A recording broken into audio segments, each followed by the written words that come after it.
Hey guys, welcome again my new vlog. तो guys, Chittorgarh fort के vlog में आपका एक बार फिर से स्वागत है।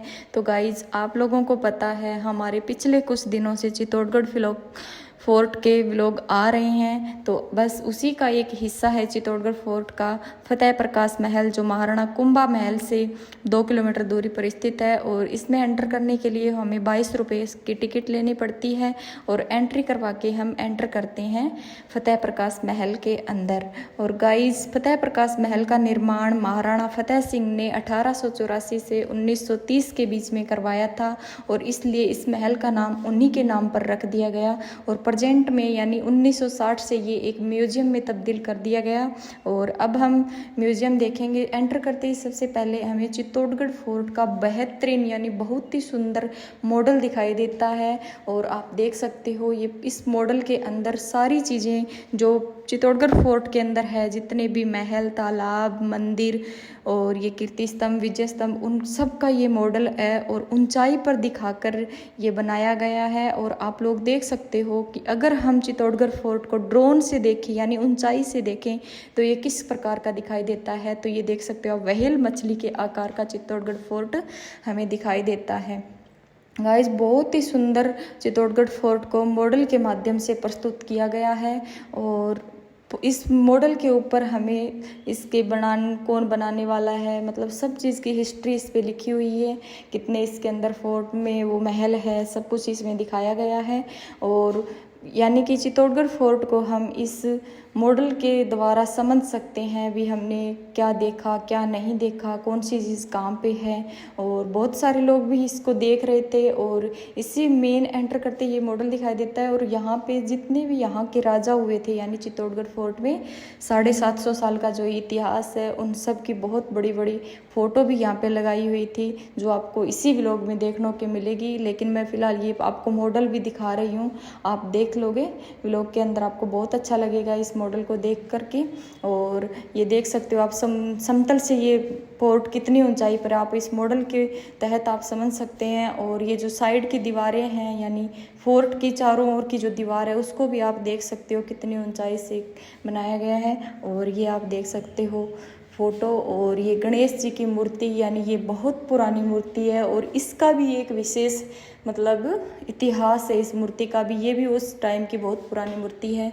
और मॉडल देखने के बाद हम आ जाते हैं अंदर की तरफ। और बीच में ये बहुत ही बड़ा ग्राउंड है और बीच में एक छतरी जैसा बना हुआ है, फुहारे वगैरह लगे हुए, यानी बहुत अच्छा इसका मेंटेनेंस कर रखा है और बहुत अच्छी साफ़ सफाई है। अगर घूमने के लिए अंदर हम इसके अंदर आते हैं तो पानी और टॉयलेट की बहुत अच्छी सुविधा है।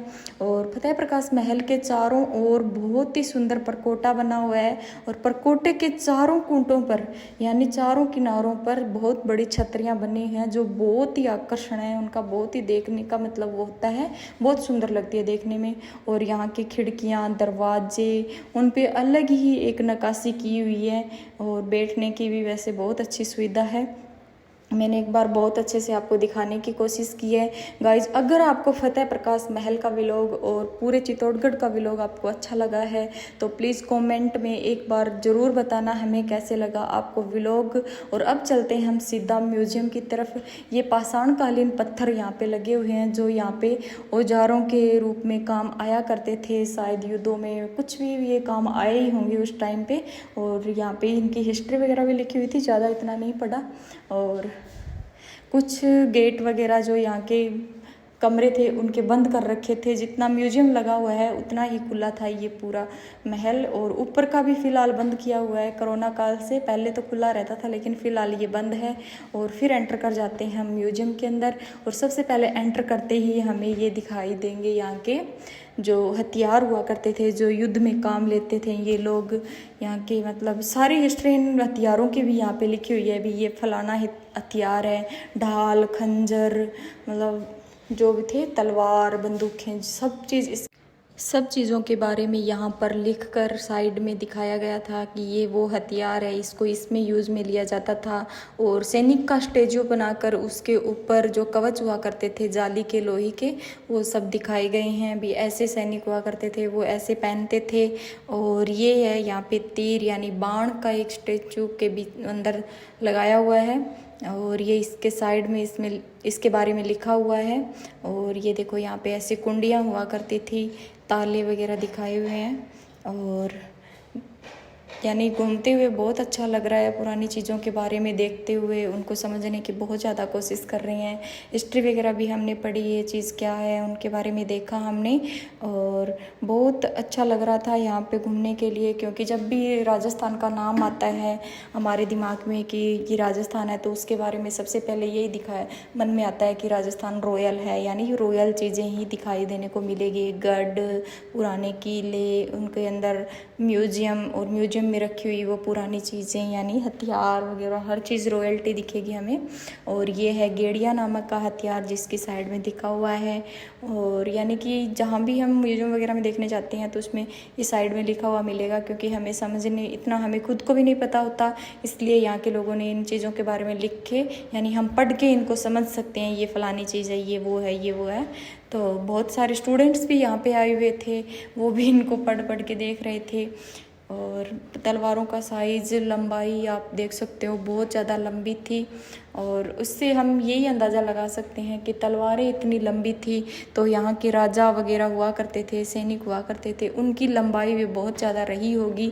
और इनको मतलब तलवारों का वज़न वगैरह भी मुझे बहुत ज़्यादा लग रहा था। और फिर आ जाते हैं हम बंदूक के सेक्शन में, और बंदूकों की भी लंबाई गाइस बहुत ज़्यादा थी। हम देख देख के ऐसे ही दिमाग में आता था कि ये इनको चलाने वाला तो शायद कितना लंबा हुआ होगा।